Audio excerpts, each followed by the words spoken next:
hatina shindu ndaitoda kuzotenga vheko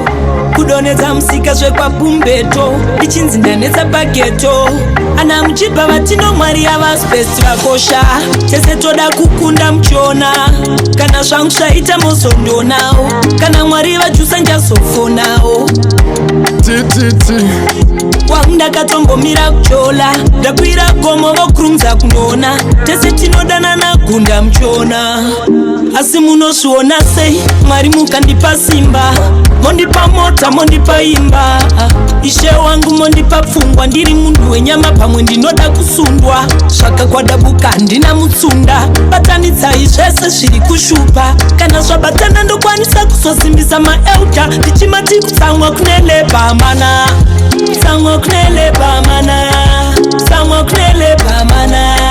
tsamwa kunelebhamana tsamwa kunelebhamana tsamwa kunelebhamana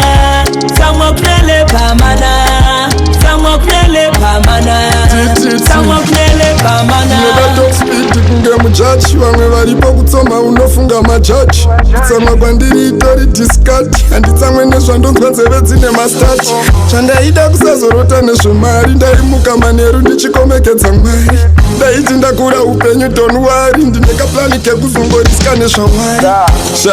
so kutsamwa kune leba parira ngoma ndinototamba segemu remuseka ngwarira boma unotofenzerwa umega zvatsamisa zvinotipa simba rimwe remecha tsamwa kunelebhamana tsamwa kunelebhamana tsamwa kunelebhamana tsamwa kunelebhamana tsamwa kunelebhamana tsamwa kunelebhamana tsamwa kunelebhamana